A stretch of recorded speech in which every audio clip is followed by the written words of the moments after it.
Hi all, ಎಲ್ಲರೂ ಹೇಗಿದ್ದೀರಾ? ಹೋಪ್ಸು ಎಲ್ಲರೂ ಚೆನ್ನಾಗಿದ್ದೀರಾ ಅಂದ್ಕೊಳ್ತೀನಿ. ಇದು ಕೃಷ್ಣ ಜನ್ಮಾಷ್ಟಮಿಯ ದಿನದ ವ್ಲಾಗ್ ಆಗಿರುತ್ತೆ. ಅಪ್ಲೋಡ್ ಮಾಡೋದು ಸ್ವಲ್ಪ ಲೇಟ್ ಆಗುತ್ತೆ, ಸಾರಿ. ಎಲ್ರಿಗೂ ಕೃಷ್ಣ ಜನ್ಮಾಷ್ಟಮಿಯ ಹಾರ್ದಿಕ ಶುಭಾಶಯಗಳು. ಇನ್ನು ನಾವು ಹೋದ್ವಾರ ಅಷ್ಟೇ ಹೊಸ ಬೈಕ್ ತೊಗೊಂಡಿದ್ವಿ. ಇವತ್ತು ತುಂಬ ಒಳ್ಳೆಯ ದಿನ ಇದೆ, ಪೂಜೆ ಮಾಡಿಸ್ಕೊಂಡು ಬರೋಣ ದೇವಸ್ಥಾನಕ್ಕೆ ಹೋಗಿ ಅಂತ ಬೆಳಿಗ್ಗೆ ಬೇಗನೆ ಎದ್ದು ತಲೆ ಸ್ನಾನ ಎಲ್ಲ ಮಾಡಿ ಇಲ್ಲಿ ದೇವರ ನೈವೇದ್ಯಕ್ಕೆ ಗೊಜ್ಜು ಅವಲಕ್ಕಿ ಅಂದರೆ ಸಿಹಿ ಅವಲಕ್ಕಿ ಅಂತೀವಲ್ಲ, ಅದು ಕೃಷ್ಣನಿಗೆ ತುಂಬ ಪ್ರಿಯವಾದ ನೈವೇದ್ಯ, ಅದನ್ನು ಕೂಡ ರೆಡಿ ಮಾಡಿಕೊಂಡೆ. ಜೊತೆಗೆ ಮಧ್ಯಾಹ್ನ ಲಂಚ್ಗೆ ಪ್ರಿಪೇರ್ ಮಾಡಿಟ್ಟು ಹೋಗಿ ಬರೋಣ ಅಂದ್ಕೊಂಡು ರೈಸು ಮತ್ತು ಇನ್ಸ್ಟಂಟಾಗಿ ರಸಮ್ ಕೂಡ ಮಾಡಿಕೊಂಡೆ. ಅಡುಗೆ ಕೆಲಸ ಎಲ್ಲ ಮುಂಚೆನೇ ಮಾಡಿಟ್ಟು ಹೋಗಿದ್ರೆ ದೇವಸ್ಥಾನದಲ್ಲಿ ಸ್ವಲ್ಪ ಹೊತ್ತು ಟೈಮ್ನ ಸ್ಪೆಂಡ್ ಮಾಡಿಕೊಂಡು ಪೂಜೆ ಎಲ್ಲ ಚೆನ್ನಾಗಿ ನಿಧಾನಕ್ಕೆ ಮಾಡಿಸ್ಕೊಂಡು ಬರ್ಬೋದು ಅಂತ ನಾನು ಯಾವಾಗಲೂ ದೇವಸ್ಥಾನಕ್ಕೆ ಹೋಗೋ ಮುಂಚೆನೇ ಅಡುಗೆ ಎಲ್ಲ ಮುಗಿಸ್ಬಿಟ್ಟು ಹೋಗ್ತೀನಿ. ಹಾಗೆ ಇನ್ನು ಯಾರೆಲ್ಲ ಚಾನಲ್ನ ಸಬ್ಸ್ಕ್ರೈಬ್ ಮಾಡ್ಕೊಳ್ದಿರ ವಿಡಿಯೋ ನೋಡ್ತಾ ಇದ್ದೀರಾ, ಪ್ಲೀಸ್ ಚಾನಲ್ನ ಸಬ್ಸ್ಕ್ರೈಬ್ ಮಾಡಿ ಸಪೋರ್ಟ್ ಮಾಡ್ತಾಯಿರಿ. ನೈವೇದ್ಯ ರೆಡಿಯಾಗಿತ್ತು. ಫಸ್ಟು ದೇವರೇ ಮಕ್ಕಳಲ್ವ, ನನ್ನ ಮಗನಿಗೆ ಕೊಡೋದು. ನಾನು ಏನೇ ರೆಡಿ ಮಾಡಿದ್ರು ಅವ್ನು ತಿಂದು ಟೇಸ್ಟ್ ಹೇಳಿದ ಮೇಲೆ ನಾನು ಡಬ್ಬಕ್ಕೆಲ್ಲ ಹಾಕ್ಕೊಂಡು ನಾನು ನಮ್ಮ ಯಜಮಾನ್ರು ನನ್ನ ಮಗನು ಪೂಜೆ ಮಾಡಿಸ್ಕೊಂಡು ಬರೋಕ್ಕಂತ ಹೋದ್ವಿ. ಪೂಜೆ ಎಲ್ಲ ತುಂಬಾ ಚೆನ್ನಾಗಾಯಿತು. ಹಾಗೆ ನಾನು ಬೈಕ್ ಮುಂದೆ ಹಿಂದೆ ಎಲ್ಲ ನಿಂಬೆಹಣ್ಣಿಟ್ಟಿದ್ದೆ, ನಮ್ಮ ಯಜಮಾನ್ರು ಬೈಕ್ ಮುಂದೆ ಓಡಿಸಿದ್ರು. ತುಂಬ ಚೆನ್ನಾಗಿ ಪೂಜೆ ಆಯಿತು. ಬಟ್ ಬರಬೇಕಿದ್ರೆ ಒಂದು ಅಪಶಕುನ ಆಯಿತು, ಅದೇನಂತ ಲಾಸ್ಟಲ್ಲಿ ಹೇಳ್ತೀನಿ. ಸೊ ವಿಡಿಯೋನ ಸ್ಕಿಪ್ ಮಾಡ್ದಿರ ಕೊನೆವರೆಗೂ ನೋಡಿ. ಮನೆಗೆ ಬಂದು ರೂಮ್ ತುಂಬಾ ಮೆಸ್ಸಿಯಾಗಿತ್ತು, ಬಟ್ಟೆಗಳೆಲ್ಲ ಹಾಗೆ ಹರಡ್ಬಿಟ್ಟು ಹೋಗಿದ್ದೆ, ಮಡ್ಚಿಕ್ಬೇಕಿತ್ತು. ನನಗೆ ಈ ಹೂ ಬಾಡೋಗೋದಂದರೆ ಇಷ್ಟನೇ ಆಗಲ್ಲ. ಅದಕ್ಕೋಸ್ಕರ ನಾನು ಯಾವಾಗೂ ದೇವಸ್ಥಾನದಿಂದ ಬಂದಮೇಲೆ ಹೂನ ತೆಗ್ದಿಟ್ಟು ಕೆಲಸ ಮಾಡಿ ಮತ್ತೆ ತಲೆ ಬಾಚ್ಕೊಂಡು ಹೂ ಮುಟ್ಕೊತೀನಿ ಸಾಯಂಕಾಲದ ಟೈಮಲ್ಲಿ. ಇವಾಗೂ ಕೂಡ ಅದನ್ನೇ ಮಾಡ್ತಾಯಿದ್ದೀನಿ. ಹಾಗೆ ನನ್ನ ಹೇರ್ ಕೇರ್ ರೂಟೀನ್ ತುಂಬ ಜನ ಕೇಳ್ತಾ ಇರ್ತೀರಾ, ಅದು ಕೂಡ ನೆಕ್ಸ್ಟ್ ವ್ಲಾಗಲ್ಲಿ ನಾನು ವಿಡಿಯೋ ಮಾಡಿ ಹಾಕ್ತೀನಿ. ಇಂಟ್ರೆಸ್ಟ್ ಇರೋರು ಆ ವಿಡಿಯೋ ಕೂಡ ನೋಡಿ. ಸೊ ನಿಮಗೆ ಗೊತ್ತಾಗುತ್ತೆ ನಾನು ಯಾವ ಥರ ನನ್ನ ಹೇರ್ನ ಮೇಂಟೈನ್ ಮಾಡ್ತೀನಿ ಅಂತ.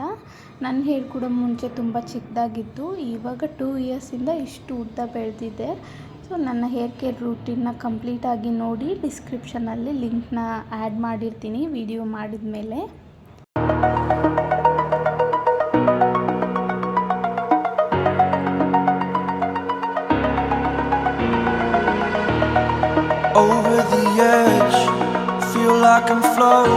ಇನ್ನು ಏನು ಅಪಶಕುನ ಆಯಿತು ಅಂದರೆ, ನಾವು ಪೂಜೆ ಮಾಡಿಸ್ಕೊಂಡು ಬರ್ತಾ ಇದ್ವಿ, ನನ್ನ ವೇಲು ಚಕ್ರದಲ್ಲಿ ಸಿಕ್ಕಾಕೊಂಡು ಬಿಡ್ತು. ಸೊ ಇಮಿಡಿಯೇಟಾಗಿ ಬೈಕ್ ಬ್ರೇಕ್ ಫೇಲ್ ಆಗಿಬಿಟ್ಟು ನಿಂತ್ಕೊಳ್ತು. ಇಲ್ಲಾಂದರೆ ಇನ್ನು ಸ್ವಲ್ಪ ಮುಂದೆ ಹೋಗೋಕ್ಕೆ ಟ್ರೈ ಮಾಡಿದರೆ ನಾನು ನೋಡಿದ್ದಿಲ್ಲ, ಅಕ್ಕಪಕ್ಕ ಇರೋ ಜನ ನೋಡಿ ನಮ್ಗೆ ಹೇಳಿದ್ದಿಲ್ಲ ಅಂದರೆ ಗೊತ್ತಿಲ್ಲ ಇವತ್ತು ಏನಾಗಿರ್ತಿತ್ತು ಅಂತ. ನಾವು ಮೂವರು ಬೀಳೋ ಚಾನ್ಸಸ್ ಇತ್ತು.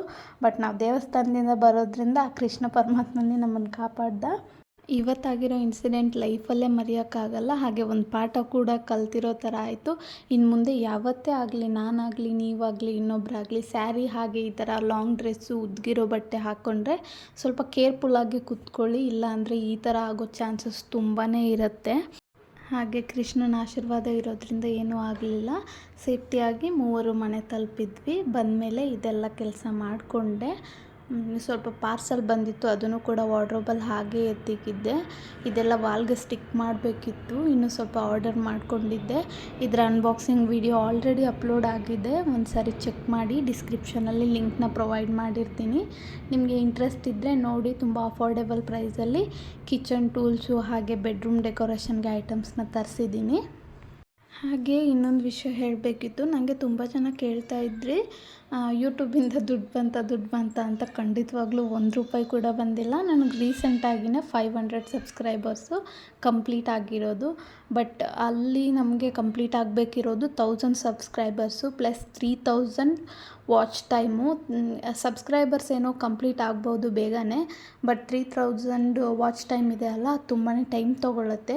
ನಿಮ್ಗೆ ಇನ್ನೂ ಇನ್ಫಾರ್ಮೇಷನ್ ಬೇಕಿದ್ದರೆ ಕನ್ನಡದಲ್ಲಿ, ಇಂಗ್ಲೀಷಲ್ಲಿ ಹಾಗೆ ಹಿಂದಿಲಿ ಪ್ರತಿಯೊಂದು ಲ್ಯಾಂಗ್ವೇಜಲ್ಲೂ ಟೆಕ್ ಚಾನಲ್ಸ್ ಇದ್ದಾವೆ. ಯೂಟ್ಯೂಬ್ಗೆ ಸಂಬಂಧಪಟ್ಟಿರೋ ಪ್ರತಿಯೊಂದನ್ನು ಹೇಳಿದ್ದಾರೆ. ಸೊ ಒಂದು ಸಾರಿ ನೀವು ಅಲ್ಲಿ ಚೆಕ್ ಮಾಡಿದರೆ ನಿಮಗೆ ಡೀಟೇಲಾಗಿ ಗೊತ್ತಾಗುತ್ತೆ. ಹಾಗೆ ತುಂಬ ಜನ ಯೂಟ್ಯೂಬ್ ಚಾನಲ್ನ ಹೇಗೆ ಓಪನ್ ಮಾಡೋದಂತ ನನ್ನ ಫ್ರೆಂಡ್ಸಲ್ಲಿ ಕೇಳ್ತಿದ್ದಾರೆ. ಅದಕ್ಕೂ ಕೂಡ ಟೆಕ್ ಚಾನಲ್ಸ್ನ ನೀವು ನೋಡ್ಕೋಬೋದು, ಅವ್ರು ಚೆನ್ನಾಗಿ ಎಕ್ಸ್ಪ್ಲೇನ್ ಮಾಡಿರ್ತಾರೆ.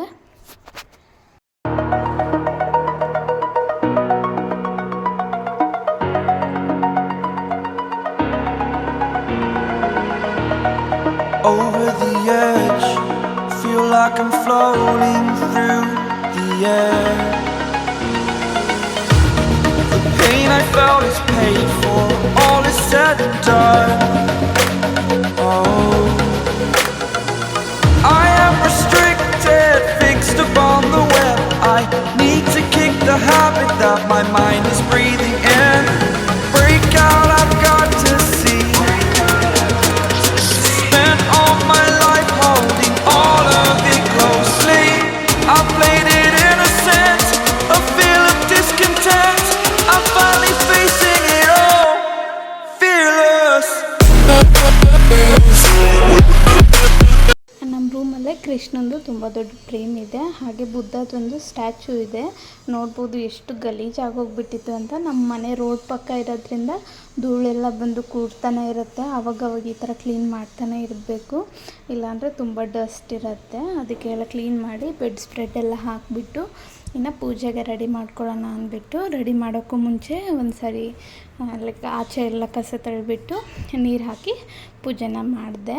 ನನಗೆ ರೂಮಲ್ಲಿ ಯಾವಾಗೂ ಈ ಥರ ಒಂದು ಮ್ಯಾಟ್ ಇರಲೇಬೇಕು, ಇಲ್ಲಾಂದರೆ ಬೆಡ್ ಸ್ಪ್ರೆಡ್ಡು ತುಂಬಾ ಗಲೀಜಾಗುತ್ತೆ. ಚಿಕ್ಕ ಮಗು ಇರೋದ್ರಿಂದ ಆಚೆಯಿಂದ ಓಡಾಡಿ ಬರ್ತಾನೆ, ಬೆಡ್ ಮೇಲೆ ಹತ್ತಾ ಇರ್ತಾನೆ. ಸೊ ಇನ್ನು ಅದೆಲ್ಲ ರೂಮ್ ಕೆಲಸ ಮುಗಿಸಿ ಆಚೆ ಬಂದು ಕ್ಲೀನಿಂಗ್ ಮಾಡಿ ಪೂಜೆ ಮಾಡಿದೆ.